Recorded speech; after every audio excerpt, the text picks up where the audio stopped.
কুরবানির সাথে আকিকা দেয়া যাবে কিনা। এক্ষেত্রে আমরা উত্তরে বলবো যে কুরবানি এবং আকিকা আপনাদের খেয়াল রাখতে হবে যে দুটি এবাদত।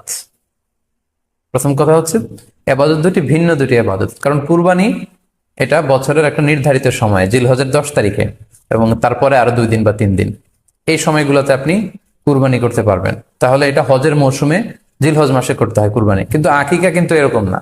আকিকাটা যে কোনো মাসে হতে পারে। আকিকাটা হচ্ছে নবজাতক সন্তানের ভূমিষ্ঠ হওয়ার পরে শুকরিয়া স্বরূপ আল্লাহর কাছে যে কুরবানিটা করতে হয় সেটাকে আমরা বলি আকিকা। হাদিসে এসেছে আকিকা। তো সেটা হচ্ছে সন্তান কখন ভূমিষ্ঠ হলো সেটার উপর নির্ভর করে। কারো সন্তান রমাদানে হতে পারে, কারো সন্তান জিলহজ মাসেও হতে পারে, শাওয়ালে হতে পারে, রজাবে হতে পারে। আকিকার ক্ষেত্রে আল্লাহ রাসূল সাল্লাল্লাহু আলাইহি ওয়াসাল্লাম বলেছে আনিল গুলামি শাতান ওয়া আনিল জারিয়াতি শাত,